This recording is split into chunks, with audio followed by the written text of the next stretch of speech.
में ये रहेगा कि उनकी पूंजी लगेगी, उनको घाटा देखना ही पड़ेगा, और इसमें पार्टनरशिप के अलावा जो आपसी मतभेद होते हैं वो उसको वो नहीं रहेगा। देखिए अब लाभ देखिए, मैं बता रहा हूं आपको। पहला लाभ क्या है कि पूरा का पूरा आर्थिक लाभ केवल उसी व्यक्ति का होगा जो कोई बंटवारा करने वाला नहीं होगा। नो डिवीजन ऑफ प्रॉफिट, पहली बात हो गई। जितना कमाओ सब कुछ तुम्हारा है। अगर हम बात करें साझेदार में तो बंटवारा, कंपनी में बंटवारा, सरकारी में बंटवारा, लेकिन यहां पर कोई बंटवारा नहीं। दूसरी बात, त्वरित निर्णय, क्विक डिसीजन। अगर एकल व्यवसाय चल रहा है तो उसको कोई डिसीजन लेना होगा, तुरंत निर्णय ले लेगा। साझेदारी है तो कहेगा बैठ के बात करते हैं भाई, बाकी साझेदारों में बात कर लेते हैं। कंपनी है तो क्या होगा कि कंपनी से पूरी बात करते हैं। तो जरा नोट कर लीजिएगा, यही दोनों क्वेश्चन आपसे ज्यादा बार पूछा जाता है। एकल स्वामित्व, सोल प्रोप्राइटरशिप हेडिंग डाल दीजिए, और लाभ में लिखिएगा बेनिफिट्स क्या है, लाभ क्या है। तो पहला लाभ, लाभ का बंटवारा नहीं, नो डिवीजन ऑफ प्रॉफिट। भाई जो पैसा कमाओ सब कुछ तुम्हारा है, लाभ का बंटवारा नहीं। दूसरा क्या प्रॉफिट है भाई इसका, जो है त्वरित निर्णय, तुरंत निर्णय, क्विक डिसीजन। यानी इंडस्ट्री का ओनरशिप अगर किसी एकल स्वामित्व में है, एकाधिकार में है, तो वो तुरंत निर्णय ले लेगा, कोई किसी से पूछना जांचना नहीं। तीसरा एक और महत्वपूर्ण, पंजीकरण नहीं, नो रजिस्ट्रेशन। एकल स्वामित्व का कोई पंजीकरण नहीं होता है। आप चाहो तो उद्यम में या कहीं पर भी अपना रजिस्ट्रेशन करा लीजिए, अलग बात है, अन्यथा बिना किसी रजिस्ट्रेशन के आप कर सकते हो व्यवसाय। लाइसेंस और पंजीकरण दोनों में दो बात है। लाइसेंस जहां जरूरी होगा वहां लाइसेंस लेना पड़ेगा, लेकिन पंजीकरण यहां आवश्यक। आप जीएसटी नंबर ले लीजिए, बिजनेस चालू कर दीजिए, बात खत्म हो गई। आप कहोगे जीएसटी का पंजीकरण करना होता है, जीएसटी का पंजीकरण कर भुगतान करने के लिए होता है, पंजीकरण के लिए नहीं। अगर आपका व्यवसाय जीएसटी नंबर से कम आ रहा है, उसका अमाउंट से कम हो रहा, तो जीएसटी नंबर भी मत लीजिए, बिना जीएसटी नंबर के ट्रेड करिए। भाई बस्ती जिले में कितने दुकान खुले जिनके पास जीएसटी नंबर नहीं है? क्या सबके पास जीएसटी नंबर है? नहीं। पान की दुकान वाला जीएसटी नंबर लेके क्या करेगा? कितना पान बेच लेगा भाई? नहीं होगा ना। तो यानी ऐसे बहुत सी बात, नो रजिस्ट्रेशन। तीन आपके बड़े बेनिफिट्स। अब लिखिए हानियां। हानि क्या है भाई? एकल स्वामित्व व्यवसाय के हानियां क्या क्या है? नंबर एक, पहली हानि है सीमित पूंजी, लिमिटेड कैपिटल। सबसे बड़ी हानि। अकेले व्यवसाय करोगे, अकेले व्यवसाय के मालिक हो तो कितना पूंजी लगा सकते हो? लिमिट है। और अगर कंपनी खोल दिया तो अनलिमिटेड हो गया। तो पहला क्या हो गया आपका? सीमित। एक तरफ जहां लाभ में आपने लिखा त्वरित निर्णय, तो एक हानि भी हो सकता है, गलत निर्णय। गलत निर्णय की संभावना। भाई 2 लोग का दिमाग काम करेगा, ज्यादा तेज दिमाग काम करेगा, ऐसा है कि नहीं है? 4-6 लोग बैठेंगे तो 4-6 लोग का दिमाग काम करेगा, और अकेले आप बैठोगे तो केवल अकेले आपका दिमाग काम करेगा। यानी एकल में निर्णय गलत होने की संभावना ज्यादा है अपेक्षाकृत साझेदारी या कंपनी की। ठीक। दूसरा बात लिखेंगे, सीमित पूंजी तो हो गया, गलत निर्णय हो गया, और सीमित क्षेत्र, लिमिटेड एरिया।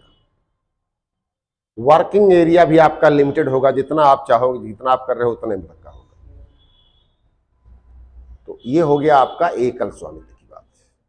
अब दूसरा हेडिंग डाल दीजिए, साझेदारी। देखिए, सिविल सर्विसेज की तैयारी में दो क्राइटेरिया आपको लेके चलना होगा। एक तो ये कि इतना पढ़ा दिया जाए कि एग्जाम का क्वेश्चन आपसे आ जाए, और इतना भी ना पढ़ाया जाए कि अनावश्यक हो जाए। तो इसको हम लोग को बड़ा बैलेंसिंग करके चलना पड़ता है कि कब, किस वर्ष, कितना, कौन सा टॉपिक पढ़ाना है। ये हर साल का बदलता है। ऐसा नहीं कि इस साल हमने जो पढ़ाया है अगले साल हम वही पढ़ाएंगे। अगले साल वही वो पढ़ाते हैं जो नोट्स लेके चल रहे हैं कि नहीं भैया बस ये नोट्स हमारा केवल एकमात्र सहारा है, इतना खाली हमको आता है। हम लोगों को क्या होता है, देखना होता है कि कितना आपके लिए इस साल जरूरी है, कहां से क्वेश्चंस, क्या ट्रेंड चल रहा है, उन ट्रेंड को देखते हुए हम आपसे बात करें। तो साझेदारी, साझेदारी किसे कहते हैं? जब किसी व्यवसाय में दो या दो से अधिक लोग स्वामित्व वाला। अब एक बात और भी आ रही है, 2013 में एकल स्वामित्व साझेदारी की बात किया गया है। मतलब एक बात आ रही है, एकल साझेदार की बात आ रही है कि दो व्यक्ति साझेदार तो हैं, लेकिन एक साझेदार कैसा है, स्लीपिंग पार्टनर है। साझेदार भी कई प्रकार के होते हैं। इसे रिश्तेदारी में जब फंक्शन होता है तो कुछ लोग एक्टिव होते हैं और कुछ लोग इनएक्टिव होते हैं और कुछ लोग निगेटिव होते हैं। जब आपके यहाँ कोई प्रोग्राम हो रहा होता है तो तीन तरह के रिश्तेदार होते हैं, एक एक्टिव, एक इनएक्टिव और एक निगेटिव। कि वो निगेटिव वाला का हर चीज में कमी निकालेंगे। आपने काम किया, अरे इसकी ये कोई करने का तरीका होता, बताओ। एक निगेटिव वाला होगा, वो चाहे जो हो रहा हो, अच्छा हो रहा तो भी ऐसे जा रहा, नहीं हो रहा तो भी ऐसे जा रहा। और तीसरा एक एक्टिव वाला होगा जो हर काम में आपसे सहयोग करेगा, हर काम में आपको कोऑपरेट करेगा। तो साझेदार भी तो आपका एक्टिव निगेटिव होता है ना, बिल्कुल समझिएगा। तो 2013 के साझेदारी अधिनियम में एक प्रावधान आ गया कि एक एक्टिव पार्टनर हो तो किसी स्लीपिंग पार्टनर को डाल करके उसे भी एक पार्टनरशिप बना सकते। नया साझेदारी अधिनियम 2013 आने के बाद यह प्रावधान हुआ। इसके पहले का जो साझेदारी अधिनियम था वो साझेदारी अधिनियम 1932 था, पार्टनरशिप एक्ट 1932। और अब आपको जो चल रहा पार्टनरशिप एक्ट 2000। तो कंपनी एक्ट तो पार्टनरशिप एक्ट में संशोधन भी किया गया है ना, परिवर्तन किया गया है, नया किया है, तो उसको आपको समझना होगा, समझिएगा। तो साझेदारी जो होता है, पहले लिख लीजिएगा, साझेदारों के प्रकार, ऐसे सिंपली आप लिख लीजिए उसी में ताकि आपको समझ में आ जाए।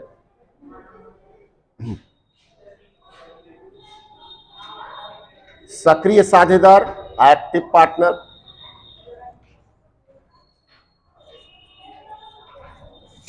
निष्क्रिय साझेदार, स्लीपिंग पार्टनर।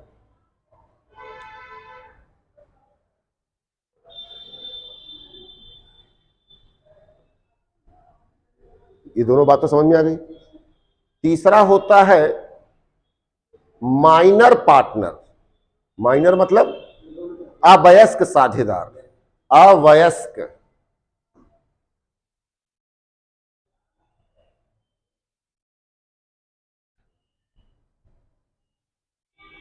अठारह वर्ष से कम आयु का साझेदार, डैश करके लिख दीजिएगा। Partner of less than 18 years.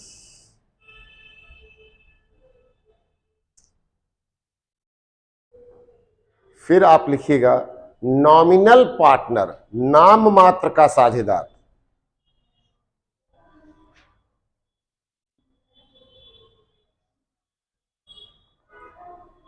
भाई आपने कोई व्यवसाय डाला और समाज को या आपको ये पता है कि या हमारा व्यवसाय उतना तेज से नहीं चलेगा, आपने किसी बड़ी हस्ती का नाम अपने बिजनेस में डाल दिया, आपने साझेदारी प्रलेख में किसी बड़ी हस्ती का नाम डाल दिया, आपने कहा इस व्यवसाय के अमिताभ बच्चन पार्टनर है। अब बस्ती जिले में तो भाई दूर दूर से ग्राहक चलेंगे, चले अमिताभ बच्चन पार्टनर वाला दुकान देखा है? दुकान से कोई लेना देना नहीं है, नाम ही काफी है। हैं? ऐसा है कि नहीं, बताइए भाई। तो बस वो क्या होते हैं, नाम मात्र के। अब ऐसा नहीं कि उनका नाम आप उनको बिना कुछ दिए प्रयोग कर सकते हो, वो सिर्फ आपको अपना नाम देने के लिए अपना हिस्सा लेंगे वो। तो नाम मात्र के साझेदार होते हैं। दुनिया में बहुत कुछ चल रहा, बहुत सारे तरीके हैं, जिनके पास पैसा आ रहा है उनके पास पैसा आ रहा है। ऐसा है कि नहीं है? तो वो नाम मात्र के साझेदार। तो एक तो बात हो गई साझेदार कितने। अब जरा बताइए साझेदारों की अधिकतम संख्या, लिख लीजिएगा ऐसे क्वेश्चन हेडिंग डाल दीजिए, साझेदारों की अधिकतम संख्या, मैक्सिमम नंबर ऑफ पार्टनर्स। किसी भी साझेदारी में अधिकतम संख्या कितनी हो सकती है?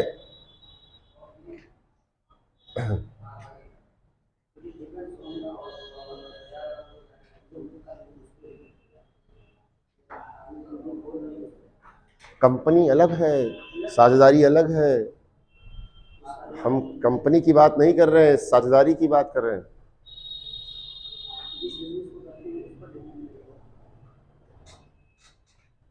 कहां से भाई?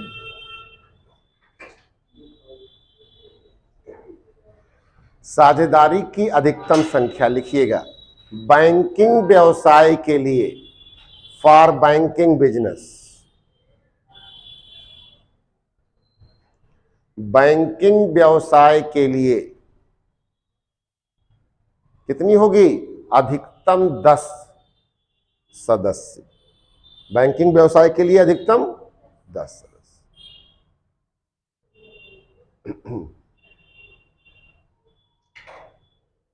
किसी भी बैंकिंग व्यवसाय में साझेदारों की अधिकतम संख्या कितनी हो सकती है? 10। 10 से ज्यादा सबसे 10 नहीं, बैंकिंग व्यवसाय में साझेदारों की अधिकतम संख्या 10 होगी। लिखिए साधारण व्यवसाय के लिए या सामान्य व्यवसाय के लिए, अन्य व्यवसाय के लिए, कुछ भी लिख दीजिए। मतलब बैंकिंग का व्यवसाय नहीं करना है और कोई व्यवसाय करना है। अब अधिकतम संख्या कितनी हो सकती है? 20।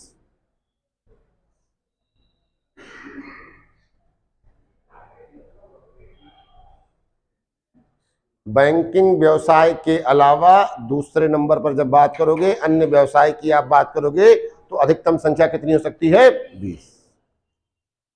क्लियर है इतना?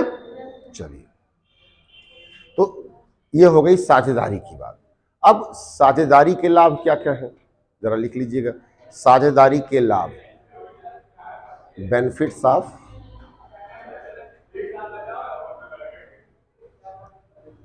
तो पहला हो गया अधिक पूंजी, मोर कैपिटल। भाई साझेदारी में हो गया तो एक से ज्यादा पूंजी हो गई। अगर 2 लोग साझेदार हुए तो 2 लोग पूंजी, 3 लोग पार्टनर है तो 3 लोग की पूंजी, पूंजी बढ़ गई ना, तो अधिक पूंजी। ठीक है ना? फिर लिखिएगा,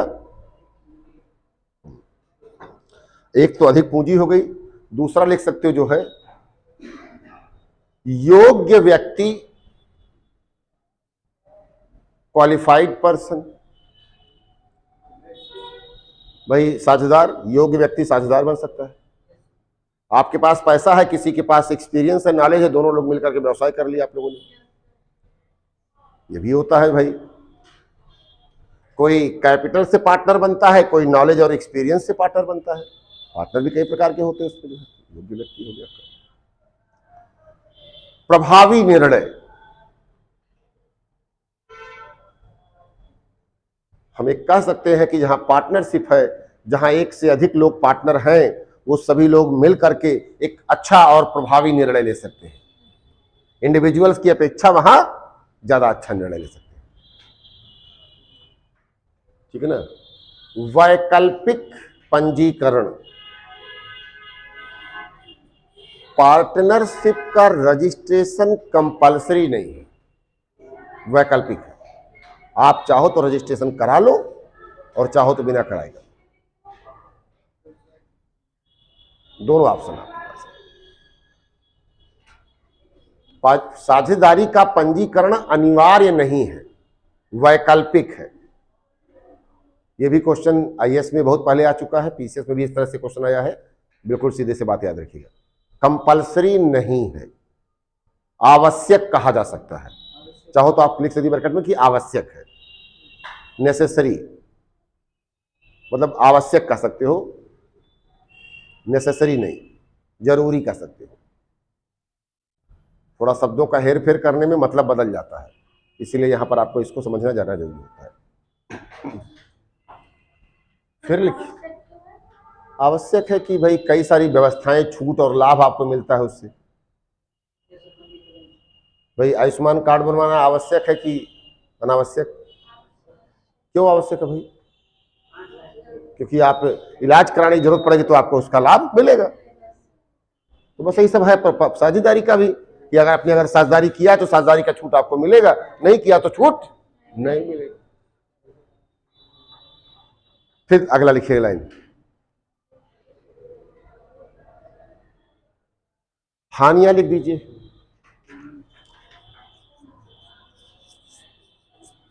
हानियां लिखिएगा, लाभ का बंटवारा, जो प्रॉफिट होगा बट जाएगा। निर्णयन में विलंब, निर्णयन में विलंब,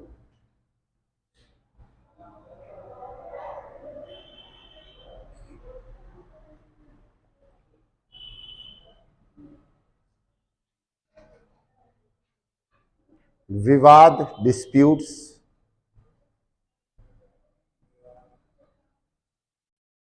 चलिए ये हो गया साझेदारी की बात। अब थोड़ी सी व्यापक चर्चा हम लोग करेंगे कंपनी पे। कंपनी से ज्यादा क्वेश्चन आता है, ठीक है ना। हेडिंग डाल दीजिए कंपनी, जितनी जहां जरूरत है उतनी वहां बात करनी है। कंपनी,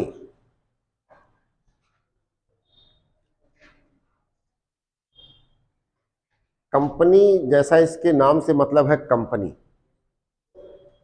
कि भाई कोई कंपनी देने वाला हो, यानी एक व्यक्ति अगर कोई कार्य शुरू कर रहा है तो उसके साथ कितने लोग हैं, number of persons accompanied by anyone, उसे हम क्या कहेंगे, कंपनी। कंपनी में कितने सदस्य हो सकते हैं ये अलग बात हो जाती है। लिखिएगा, कंपनी जब एक साथ अनेक लोग, एक व्यवसाय, जब एक साथ अनेक लोग एक व्यवसाय के लिए साथ कार्य करते हैं तो उसे कंपनी कहते हैं। अब लिख दीजिए,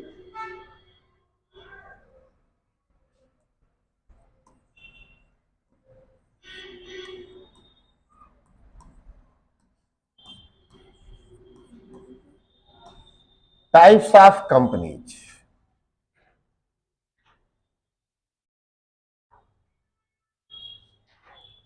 टाइप्स ऑफ कंपनीज, तो पहला लिखिएगा सदस्यों की संख्या के आधार पर, on the basis of number of members. सदस्यों की संख्या के आधार पर, ठीक है। क्या हो सकते हैं भाई, सदस्यों की संख्या, नंबर एक लिखिएगा इसमें, सदस्यों की संख्या में, या एक करके लिखिएगा, निजी कंपनी। कैसी कंपनी, निजी कंपनी, प्राइवेट कंपनी, वह कंपनी जिसमें सदस्यों की संख्या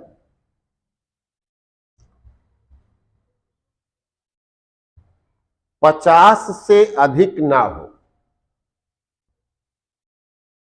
the company in which number of members should not be more than 50। यही क्वेश्चन आपके एग्जाम में बनेगा। निजी कंपनी में अधिकतम सदस्यों की संख्या होगी, कितनी होगी, 50। पार्टनरशिप की भी अधिकतम संख्या मैंने आपको लिखा दिया, और कंपनी की भी अधिकतम संख्या मैंने आपको लिखा दिया।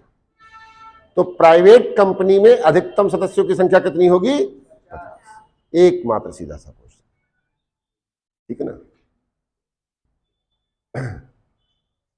निजी कंपनी को, लिखिएगा इसी के आगे, निजी कंपनी को प्रविवरण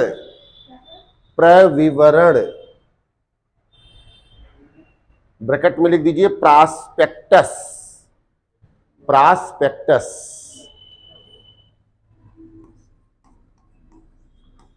प्रविवरण, और इंग्लिश में इसी को बोलते हैं प्रॉस्पेक्टस। प्रॉस्पेक्टस तो आप लोग जानते होंगे भाई, नहीं जानते? स्कूल में जब आप एडमिशन कराते हो तो वहां से एक बुकलेट मिलती है, कॉलेज में आपको जब एडमिशन कराते हो तो वहां से एक बुकलेट मिलती है, वो क्या कहलाता है? प्रॉस्पेक्टस। वो स्कूल, उस विद्यालय के बारे में, उस संस्था के बारे में पूरी डिटेल जानकारी दी होती है। तो जब आप कंपनी खोलते हो या कंपनी का शेयर खरीदते हो तो प्रॉस्पेक्टस की जरूरत पड़ती है आपको।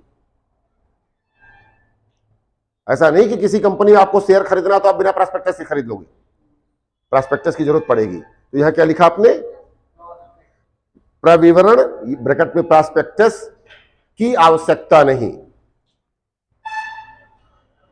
प्राइवेट कंपनी बिना प्रॉस्पेक्टस के भी शेयर इशू कर सकता है। इसके स्थान पर वह स्थानापन्न प्रविवरण जारी करेगा।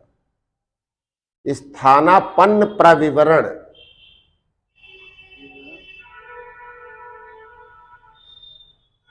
स्थानापन्न प्रविवरण ये क्या होता है?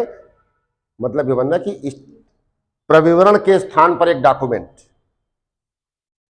कि भाई प्रॉस्पेक्टस तो नहीं जारी करना है, लेकिन प्रॉस्पेक्टस की जगह एक डॉक्यूमेंट आपको जारी करना होता है। किसके लिए? स्टॉक एक्सचेंज के लिए। क्योंकि कंपनियों का जो कंट्रोल करता कौन करता है? Stock exchange. शेयर मार्केट को कौन करता है? स्टॉक एक्सचेंज से करते हैं ना। तो अभी उसको पढ़ाते भी हम। यहाँ वही सिंपल सी बात है कि समझिएगा कि भाई निजी कंपनी है तो चूंकि उसे जनता में शेयर नहीं इशू करना है, पब्लिक में शेयर नहीं इशू करना। क्यों? क्योंकि केवल 50 लोग उसके मैक्सिमम शेयर होल्डर हो सकते हैं। किसी प्राइवेट कंपनी के, निजी कंपनी के अधिकतम शेयर होल्डर कितने हो सकते हैं? 50 से ज्यादा नहीं होंगे। ये बात बिल्कुल समझ लीजिएगा, बिल्कुल याद कर लीजिएगा। और 50 लोग तो आपके जानने वाले होंगे। शेयर बेचना है तो केवल उनको बेचिए, मार्केट में आप शेयर नहीं बेच सकते हो। ये प्राइवेट कंपनी के ऊपर लिमिट होती है कि वो मार्केट में अपना शेयर नहीं बेच सकते। तो जब मार्केट में बेचना नहीं तो प्रॉस्पेक्टस जारी करने का कोई मतलब नहीं। तो क्या करेगा? Statement in lieu of prospectus, स्थानापन्न प्रविवरण जारी कर देता हूं। क्लियर हो गया? आगे लिखिएगा। अब लिखिए सार्वजनिक कंपनी, पब्लिक कंपनी।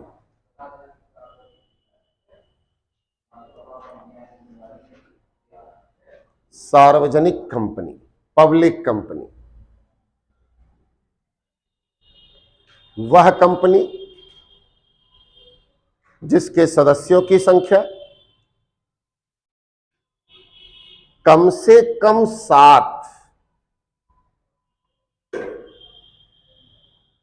और अधिकतम, सार्वजनिक कंपनी में अधिकतम कितने सदस्य होते हैं? ये हमने कम से कम बोला, कम से कम 7 और अधिकतम असंख्य। अधिकतम यहां पर क्या होगा? असंख्य।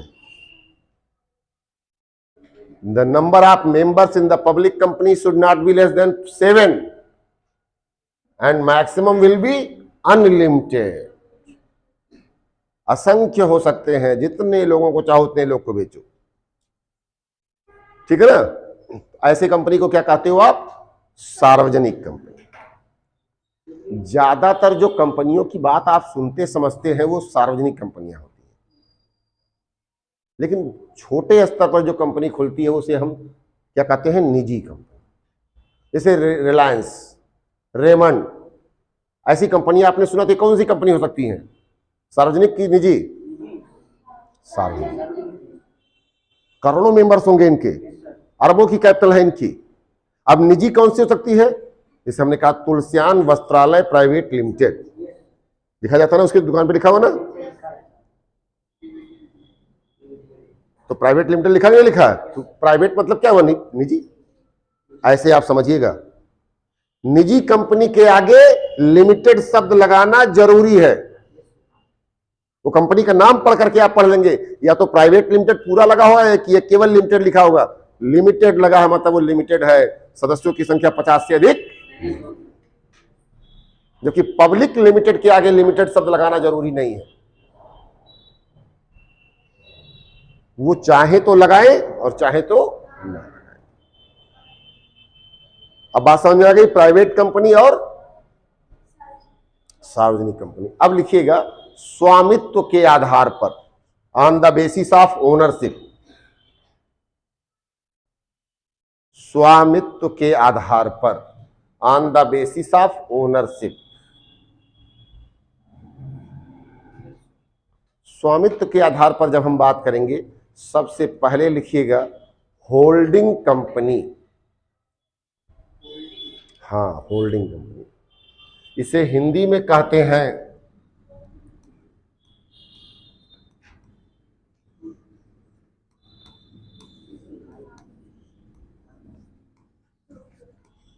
इंग्लिश में फोल्डिंग मत लिखिएगा, होल्डिंग लिखना भाई, नहीं पता चले फोल्डिंग आप लिख दो।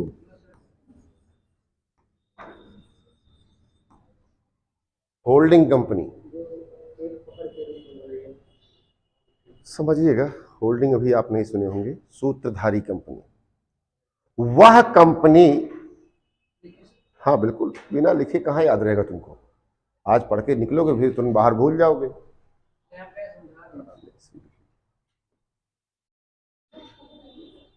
वह कंपनी जो किसी दूसरी कंपनी के 50% से अधिक अंशों का स्वामी हो। द कंपनी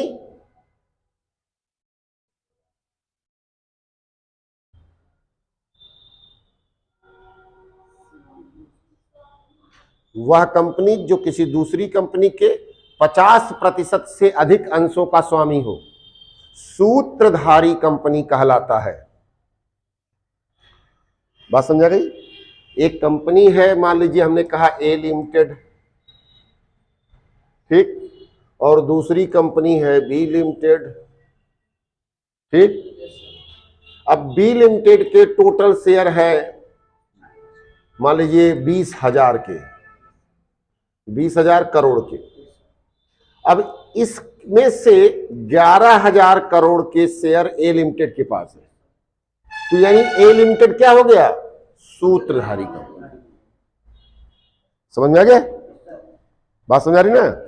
अब लिखिए, दूसरी लिखिए सहायक कंपनी। सूत्रधारी के बाद दूसरे नंबर पे क्या आएगा?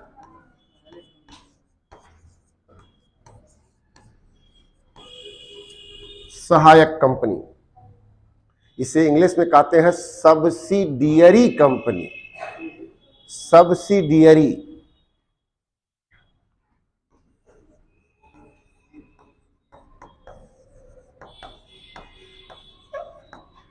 सब्सिडियरी कंपनी, सहायक कंपनी। वह कंपनी जिसके 50% से अधिक अंशों का स्वामित्व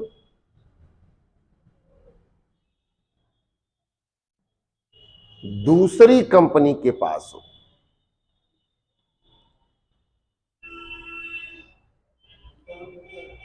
इसके बाद 50% से अधिक अंश होगा वो सूत्रधारी होगा, जिसका ये रहेगा वो सब्सिडियरी। हाँ, जैसे अब इसमें क्या हो गया, इसका 20,000 करोड़ में से 11,000 करोड़ का शेयर इनके पास है, तो ये होल्डिंग कंपनी हो गई, ये सहायक कंपनी हो गई। बताइए भाई, ठीक है ना? तो सूत्रधारी कंपनी और सहायक कंपनी। तीसरे नंबर पर लिखिएगा सरकारी कंपनी। तीसरे नंबर पर कौन सा है? सरकारी कंपनी। वह कंपनी, ये क्वेश्चन आपके एग्जाम में कई बार आ चुका है कि किस कंपनी को हम सरकारी कंपनी कहेंगे। सरकारी कंपनी में सरकार का स्वामित्व कितना हो सकता है? तो लिखिएगा, वह कंपनी जिसमें सरकार का स्वामित्व 51% से अधिक हो। 50% से नहीं अधिक, कितने प्रतिशत से? 51% से। जिसकी जो परिभाषा हो उसको हमको वही याद रखना होगा। आप कहो नहीं साहब वही तो मायने है, वही तो मतलब है, तो मतलब वही नहीं है, ठीक है ना। प्राणवायु है तो वह व्यक्ति है, और प्राणवायु निकल गया तो वह व्यक्ति खत्म हो गया, अब वह केवल डेड बॉडी बचा हो। ये तो होता है ना। तो एक पॉइंट्स के डिफरेंस से आपका सारा पॉइंट बदल जाता है। इसलिए आप जब भी पढ़िए बिल्कुल क्लियर कट पिक्चर की तरह पढ़िए। सूत्रधारी कंपनी, सहायक कंपनी 50% से अधिक अंशों पर कहलाती है, लेकिन जब हम सरकारी कंपनी की बात करेंगे तो वह 51% से अधिक अंशों पर कहलाएगा। क्लियर है कॉन्सेप्ट? जो सरकार इस कंपनी को होल्ड करेगी तो वो भी इस सरकारी सहायक कंपनी कहलाएगी। सरकार किसी कंपनी को होल्ड नहीं करती, सरकार सीधे वो कंपनी खोलती है और उस कंपनी का शेयर अपने पास रखती है। ये बात समझिएगा। तो सरकार होल्ड नहीं करती है, सरकार खरीदती नहीं है, सरकार सीधे उस कंपनी के 51% से अधिक शेयर का मालिक बनती हो, तो क्या कहलाता है? सरकारी। तो हो गया दो प्रकार आपका जो है, सूत्रधारी कंपनी, सहायक कंपनी, और तीसरा आपका है सरकारी कंपनी। अब ये 5 ही प्रकार आपको पढ़ने हैं, बाकी और प्रकार आपको नहीं पढ़ना है। ये नहीं कि अनावश्यक हम आपको बिना मतलब बात करें, जितना जरूरत है सिर्फ उतना। अब आपसे हमने बात कर लिया कंपनी के प्रकार। अब कंपनी के लाभ, कौन से ऐसे लाभ हैं जो इंडिविजुअल के नहीं है, कौन से ऐसे लाभ हैं जो साझेदारी के नहीं है, वो लाभ केवल कंपनी में है।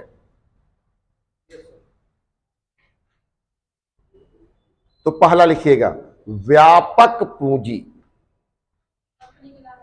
बिल्कुल, सबसे पहला लाभ व्यापक पूंजी। आपके पास केवल पूंजी कितनी है? 10 लाख, लेकिन लगाना चाहो तो इसमें लगा सकते हो 10 करोड़। शेयर बेच दीजिए, शेयर बिक जाएगा, ले लीजिए आपने। आपके पास केवल 10 लाख है और कंपनी कितने की खोल सकते हो? 10 करोड़ की, 100 करोड़ की, क्योंकि पैसा देने वाले उसमें आपको बहुत सारे लोग मिल जाएंगे। लेकिन एक बात ये भी तो है ना कि जब आप कि वो कंपनी की क्षमता होगी तभी आपकी कंपनी का लोग शेयर खरीदेंगे। नहीं तो आप तो फिर पब्लिक को बेवकूफ बना करके भाग जाएंगे। ये भी तो बड़ी समस्या है ना। शेयर मार्केट में अच्छे लोग भी हैं कंपनी लेकर के और खराब लोग भी हैं। शेयर मार्केट में घोटाला भी बहुत होता है। तो पहला क्या हो गया? व्यापक पूंजी। दूसरा लिखिएगा विस्तृत क्षेत्र। व्यापक पूंजी, विस्तृत क्षेत्र, या व्यापक क्षेत्र भी लिख सकते हैं, बड़ा क्षेत्र लिख सकते हैं। देखिए कोई ऐसा नहीं कि हम जो शब्द बोले वही शब्द आप लिखें, उसको आप सरल रूप में जिसमें भी आपको लिख सकते हैं उसको लिखिए। क्योंकि हम लोगों की तो आदत खराब हो चुकी है, वही एक ही शब्द मतलब स्टैंडर्ड शब्द निकलता है। लेकिन आप लोग ऐसा नहीं, कोई मैं कहूंगा कि नहीं वही शब्द लिखोगे तभी आपको मार्क्स मिलेगा। आप अच्छा लिखिए, सेम मैटर लिखिए, कंटेंट लिखिए, समझने की बात कर लीजिए, बाकी तो आप फिर लिख लेंगे। फिर लिखिए अनिवार्य रजिस्ट्रेशन, कंपल्सरी रजिस्ट्रेशन। इसका रजिस्ट्रेशन क्या है? कंपल्सरी है।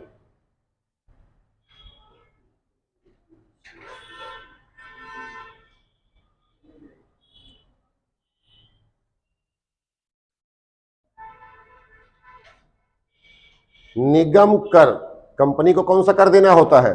निगम कर। जो सोल प्रोप्राइटरशिप है, पार्टनरशिप है, इनको निगम कर नहीं देना। निगम कर किसको देना है? कंपनी को देना है। तो ये हो गया। अब लिखिए कुछ हानियां भी है।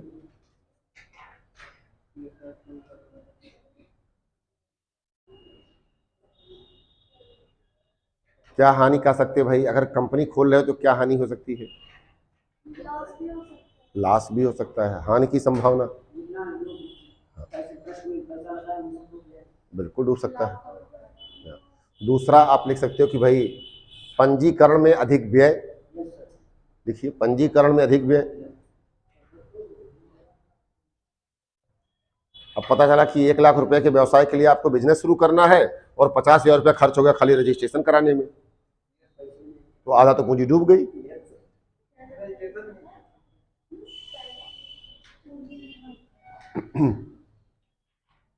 ठीक है ना? तो अब ये कंपनी की बात हो गई, ठीक ना? अब लिख लीजिए तो इसमें वो भी ये भी कर सकते हैं, क्या हो सकता है?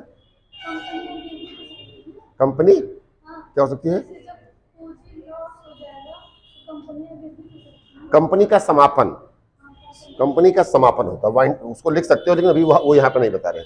अभी थोड़ा सा हमें एक बात भी आ रहा है बता रहे हैं। अब देखिए कंपनी खोलना, कंपनी पे काम करना, कंपनी पे लोग विश्वास कर रहे हैं, और कंपनी से दूसरी नंबर पे आ रहा है कंपनी की पूंजी। अब हेडिंग डाल दीजिए कंपनी की पूंजी। थोड़ा इस पर हम चर्चा कर लें आपसे, तब आगे बात करते हैं।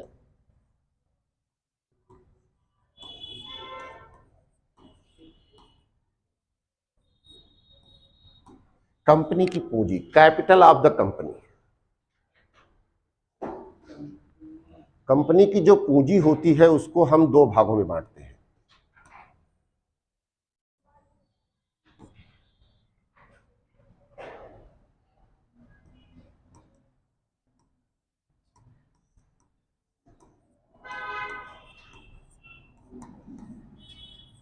स्वयं की पूंजी, और दूसरे नंबर पर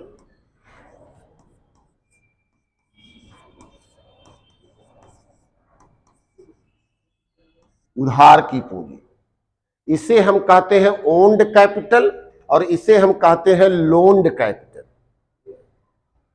किसी भी व्यवसाय की जो पूंजी होती है वो दो रूपों में होती है, एक होती है ओन्ड कैपिटल और दूसरी होती है लोन्ड कैपिटल।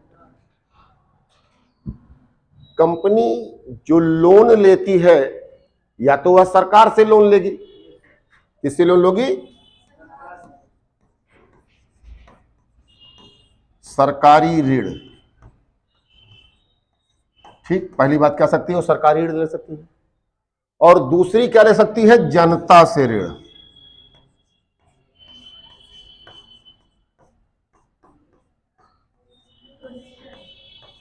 जो कंपनी कोई जनता से ऋण लेती है तो उसे क्या कहते हैं? उसके बदले में एक सर्टिफिकेट जारी करती है।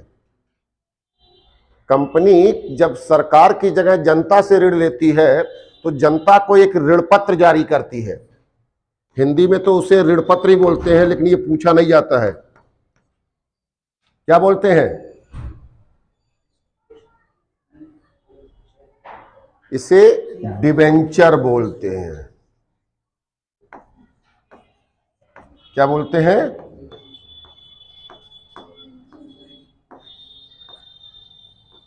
ये आप लिख लीजिएगा, डिबेंचर, जनता से ऋण।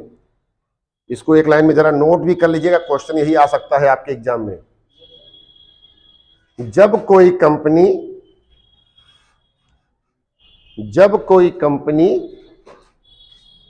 जनता से ऋण लेती है तो उस ऋण के बदले में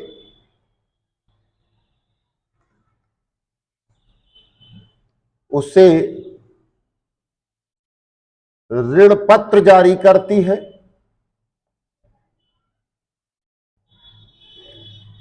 जिसे डिवेंचर कहते हैं। जिसे डिवेंचर कहते हैं। क्या कहते हैं? डिवेंचर, ठीक है ना?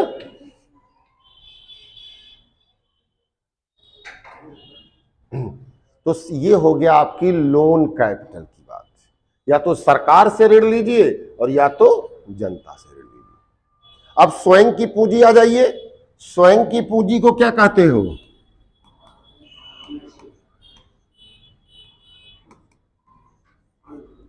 अंश पूंजी।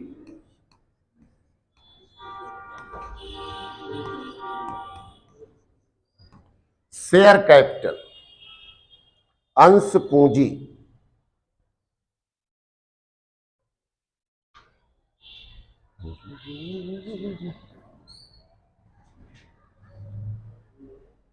अंश पूंजी, एक लाइन में इसकी परिभाषा लिख लीजिएगा। परिभाषा मैं वही लिखा रहा हूं जो कंपनीज एक्ट में दिया हुआ है। अंश पूंजी, अंश पूंजी कंपनी की पूंजी का एक अंश है।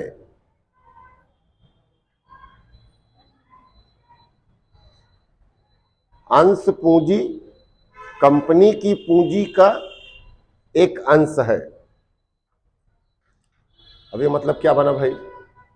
मान लेते हैं कोई कंपनी स्थापित हो रहा है, उस कंपनी ने डिसाइड किया कि हमारी पूरी कैपिटल 5 करोड़ होगी। कितनी होगी? 5 करोड़। अब 5 करोड़ तो केवल एक आदमी का होगा नहीं, 10 आदमी का होगा नहीं, बहुत सारे आदमी का हो सकता है। अब उसमें दूसरी बात यह आ रही, कोई जरूरी नहीं कि हर आदमी बराबर पूंजी लगाए। कोई 5 लाख का शेयर खरीदेगा, कोई 1 लाख का शेयर खरीदेगा, कोई 20,000 का शेयर खरीदेगा और कोई 10 लाख का खरीदेगा। तो आप कितने शेयर खरीद रहे हो या एक व्यक्ति कितने शेयर का मालिक है, वह उसकी अंश पूंजी हो। तो कंपनी की पूंजी का एक अंश, कंपनी की पूंजी का एक अंश किसके पास है? वह उसका शेयर होल्डर होगा। तो यानी पहले से डिसाइड कर दिया गया। जैसे 5 करोड़ रुपए हमारी जरूरत है, इन्होंने कहा हम एक शेयर की वैल्यू रखेंगे 100 रुपए। एक शेयर की वैल्यू कितना रखे? 100 रुपए। तो यानी अब इसका मतलब बनता है 5 लाख शेयर्स ये जारी करेंगे, क्योंकि 5 लाख गुणे 100 बराबर 5 करोड़ हो गया। अब किसी ने कहा भाई हमें 50 शेयर चाहिए। 50 शेयर कितने का हो गया? 5,000 का हो गया। भाई उसको 50 शेयर का ले लिया। किसी ने कहा हमको 10,000 शेयर चाहिए, तो 10,000 गुणे 100 यानी कि 1 लाख का हो गया। अरे 10 लाख का हो गया, तो उसका 10 लाख का हो गया। तो मतलब ये बनता है अलग अलग नंबर्स के अलग अलग होल्डर होंगे, कितने होंगे ये उस पर डिपेंड कर सकता है। बात समझ आ गई? चलिए आगे लिखिए इसमें जो है, तो कंपनी की पूंजी का एक अंश। आगे लिखिएगा, अंश पूंजी 2 प्रकार के होते हैं। Share capital are of 2 types. Share capitals are of 2 types. Number 1, समता अंश, इक्विटी कैपिटल। समता अंश, इक्विटी कैपिटल। अब लिखिए, ये कंपनी के सामान्य अंशधारी होते हैं।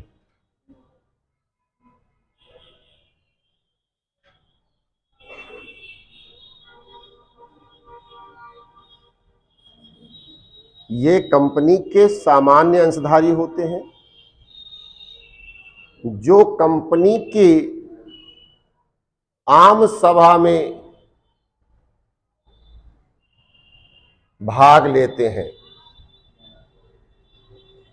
दे पार्टिसिपेट इन द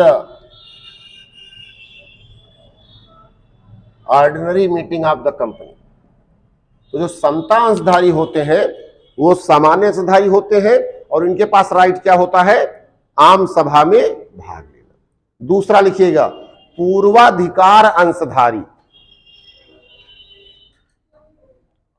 पूर्वाधिकार अंशधारी,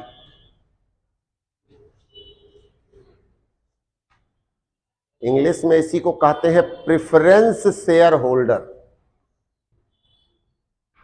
पूर्वाधिकार, ये क्या होता है भाई जरा समझिएगा। पूर्वाधिकार अंशधारी क्या होते हैं भाई?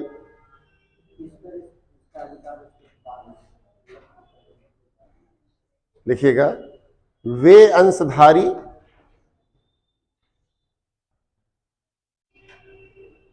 जिसके पास निम्नलिखित पूर्वाधिकार हो। those shareholders they have following preferential right, जिनके पास निम्नलिखित पूर्वाधिकार हो। नंबर 1, लाभांश प्राप्त करने का पूर्वाधिकार, right to receive dividend first, लाभांश प्राप्त करने का पूर्वाधिकार, यानी ऐसे अंशधारी जिनको पहले ही लाभांश दिया जाता है, बाकी समता अंशधारियों को बाद में दिया जाएगा, तो उन्हें हम क्या कहते हैं? समता अंशधारी, अरे पूर्वाधिकार अंशधारी, पहला हो गया। दूसरा लिखिएगा, कंपनी के समापन के समय, कंपनी के समापन के समय पूंजी पहले प्राप्त करने का अधिकार, कंपनी के समापन के समय पूंजी पहले प्राप्त करने का अधिकार, right to receive dividend capital first at the time of liquidation. तो पहला हो गया क्या कि भाई लाभांश पहले प्राप्त करने का अधिकार, दूसरा हो गया जब कंपनी बंद हो रही है तो पूंजी पहले प्राप्त करने का अधिकार, और तीसरा लिखिएगा right to receive any surplus first, यानी समापन के समय अतिरेक पहले पाने का अधिकार, अतिरेक सरप्लस,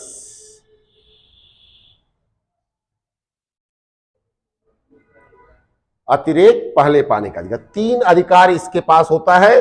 अगर ये 3 अधिकार जिसके पास है वो क्या कहलाएगा? पूर्वाधिकार अंशधारी। जैसे कंपनी बंद हो रही है, अब कंपनी जब बंद हो रही है तो जिसका जितना पैसा सबको वापस कर दिया जाएगा। अब मान लीजिए सबको दे दिया गया, अंशधारी बचे हैं 48 लाख के, और बेचने के बाद कुल संपत्ति हो गई 60 लाख का, तो 12 लाख बचा कि नहीं बचा? सरप्लस हो गया। तो इसमें से भी उसे हिस्सा मिलेगा जो पूर्वाधिकार अंशधारी होगा।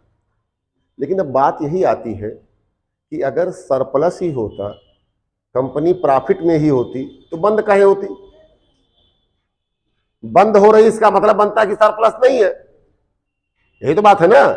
बंद हो रही इसका मतलब सरप्लस नहीं, बस यही बात समझिए आप, तो सरप्लस नहीं। लेकिन फिर भी लिखा जाता है, पढ़ा जाता है, तो फिर हमको आपको इससे बनना, ठीक है ना। तो ये हो गए पूर्वाधिकार अंशधारी। तो समता अंशधारी और पूर्वाधिकार अंशधारी 2 प्रकार के अंशधारी होते हैं यहां पर कंपनी में, जो पूंजी लगाते हैं इसमें। अब समझिए, स्वयं की पूंजी में अंश पूंजी हो गया आपका, ठीक। इसके पास यहां बहुत सारे रिजर्व और सरप्लसेस होते हैं। दूसरे नंबर पर लिख दीजिए रिजर्व और सरप्लस, रिजर्व व सरप्लस।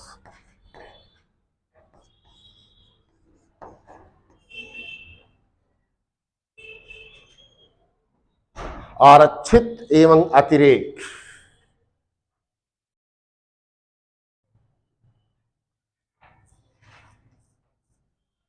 आरक्षित एवं अतिरेक, यहां पर रिजर्व और सरप्लस होता है। यह भी कंपनी के अंश पूंजी का ही एक हिस्सा माना जाता है कि भाई कितना इसका सरप्लस है, कितना इसका रिजर्व है, कितनी इसकी हिस्सा है, उसको क्लियर है। तो जो कंपनी की पूंजी होती है वो यहां पर इतने प्रकार की होती है। अब तो इतनी बात समझ में आ गई होगी भाई। तो जो कंपनी है उसकी पूंजी, स्वयं की पूंजी और उधार की पूंजी 2 भागों में बटी होती है, ये आपका। अब तीसरी बात आती है भाई, समझिए जरा, कंपनी कैसे बनती है, कैसे क्या होता है, थोड़ा सा प्रोसेस में बता दे रहा हूं कि कंपनी अगर बनाना है, कंपनी अगर चलाना है, तो फिर वहां के लिए आपको क्या होता है कि रजिस्ट्रार ऑफ कंपनीज होते हैं, वहां जाकर के उसका पंजीकरण होता है। हर एक प्रदेश में रजिस्ट्रार ऑफ कंपनीज होते हैं, उसी आधार पर उसका पंजीकरण होता है, कंपनी का रजिस्ट्रेशन। अब आ जाइए चौथे नंबर पे, टाइम है ना अभी? बस चलिए समेट देते हैं। चौथे नंबर पर लिखिएगा सार्वजनिक उपक्रम, पब्लिक सेक्टर अंडरटेकिंग।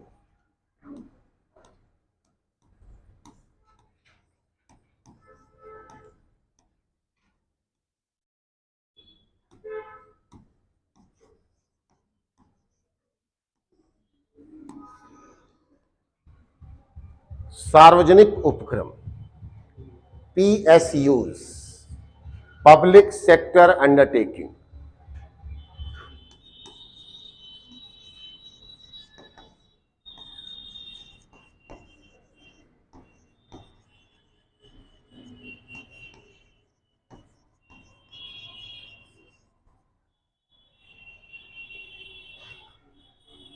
सरकार के द्वारा जो कोई व्यवसाय स्थापित हो रहा होता है, सरकार के द्वारा स्वामित्व कोई चलाया जा रहा हो, तो उसे हम क्या कहते हैं?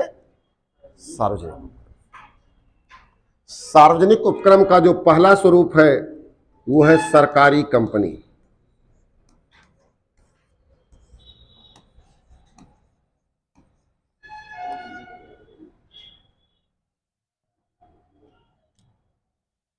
उसका पहला स्वरूप क्या है?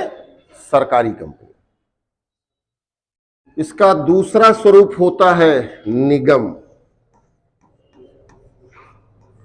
इसे इंग्लिश में कारपोरेशन कहते हैं। और इसका तीसरा प्रारूप होता है विभागीय उपक्रम। यानी तीन प्रारूप यहां पर होते हैं सरकारी कंपनी के, सार्वजनिक उपक्रम के। सार्वजनिक उपक्रम का जो पहला है आपका वो सरकारी कंपनी, मैंने आपको लिखा दिया पहले ही। सरकारी कंपनी का क्या परिभाषा लिखा है भाई? ऐसी कंपनी जिसका 51% से अधिक शेयर सरकार के पास हो, तो वो क्या कहलाएगा? सरकारी कंपनी। बात क्लियर है? अब आ जाइए निगम। एक लाइन में जरा इसकी परिभाषा लिखिएगा। निगम,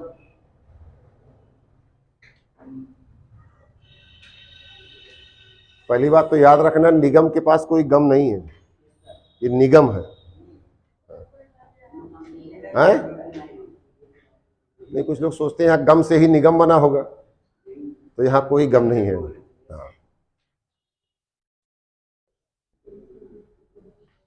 चलिए, तो निगम की परिभाषा लिखिएगा। निगम को दूसरी भाषा में इंग्लिश में कारपोरेशन कहते हैं। लिखिएगा, वे व्यावसायिक उपक्रम या वे व्यावसायिक आबलिक वित्तीय उपक्रम, वे व्यावसायिक आबलिक वित्तीय उपक्रम जिनकी स्थापना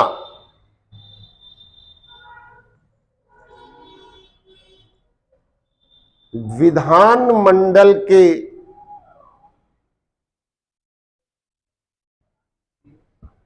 विशेष अधिनियम पारित करने से होता है।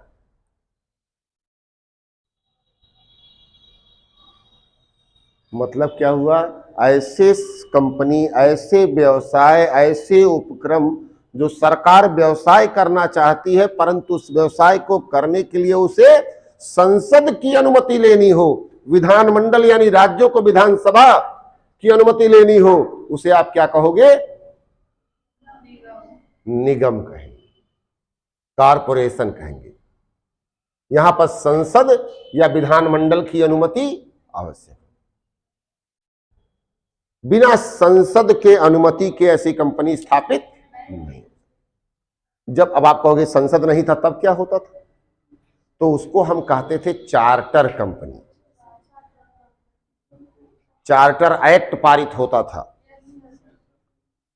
कोई कंपनी का नाम बताइए जो चार्टर एक्ट से पारित हुआ था?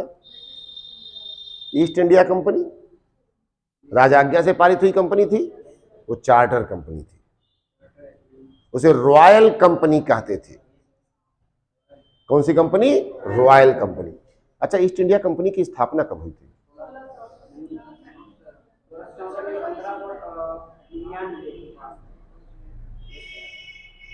16 16 में उसको आज्ञा मिली।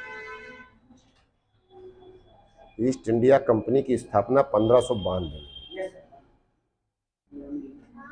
31 दिसंबर 1599 को उसे, अरे 1600 को उसको जो है ट्रेडिंग टू द ईस्ट का लाइसेंस मिला था, उसे फरमान मिला था उसे। ये बड़ा अच्छे से समझिएगा।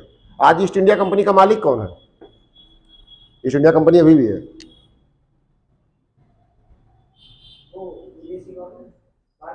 एक भारतीय है, एक भारतीय ने ईस्ट इंडिया कंपनी को खरीद लिया है। हाँ उसी नाम से है। वो खाली नाम ही रखने के लिए चला ही रख लिए खाली उन्होंने, बिजनेस कोई नहीं करते। हाँ भाई आप देख, आप चेक करिए, आप इंटरनेट पे, कोई ऐसा नहीं मैं कह रहा हूँ, आप खाली मान लीजिए, आप इंटरनेट पे चेक करिएगा मिलेगा। चलिए अब पढ़िएगा, अभी आइए स्टार्ट। ठीक है, तो निगम वे होते हैं जिनकी स्थापना किसके द्वारा होता है? संसद की विशेष अनुमति से होता है, पार्लियामेंट के स्पेशल प्रोविजन से होता है, या राज्यों के विधानमंडल के विशेष प्रयास से होगा। ऐसे कंपनी को हम क्या कहेंगे? निगम कहेंगे। एग्जाम्पल लिख दीजिए निगम का। आरबीआई, आरबीआई की स्थापना के लिए अधिनियम पारित किया गया था ना, आरबीआई एक्ट 1934, आरबीआई एक्ट 1934 है ना। एसबीआई, एसबीआई एक्ट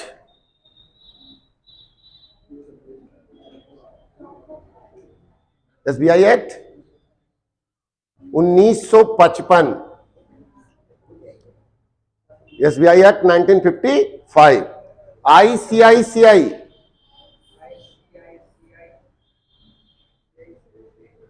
मैंने इसका फुल फॉर्म तो बताया था भाई।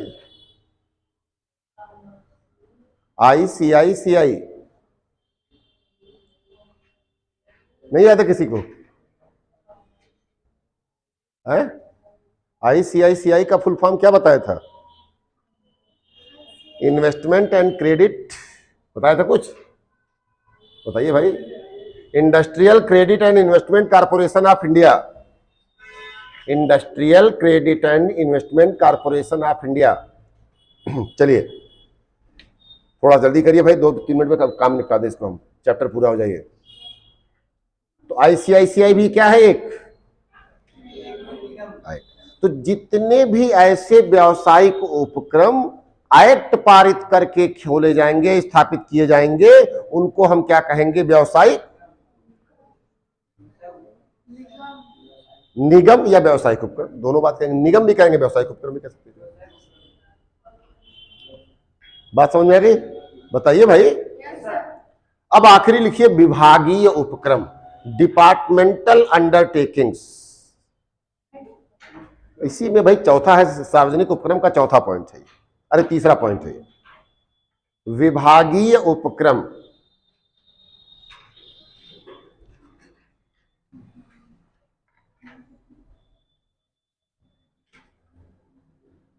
सरकार किसी व्यवसाय के महत्व को देखते हुए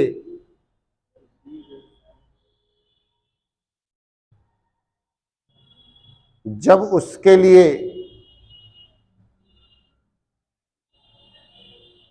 एक विभाग की स्थापना कर देती है,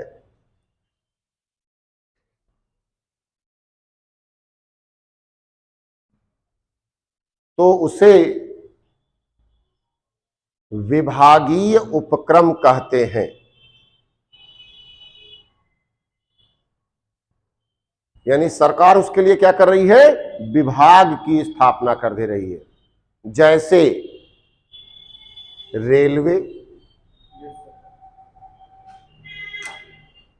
है कि नहीं? जैसे रेलवे, पोस्ट ऑफिस,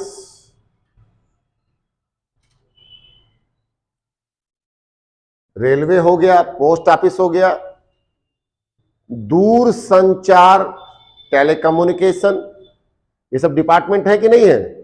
सरकार का विभाग है कि पूरा कि नहीं है? तो व्यवसायी तो हो रही। अब इसके लिए सरकार क्या कर दिया? पूरा पूरा विभाग। चलिए अब समेटिए, इतना बात समझ में आ गया।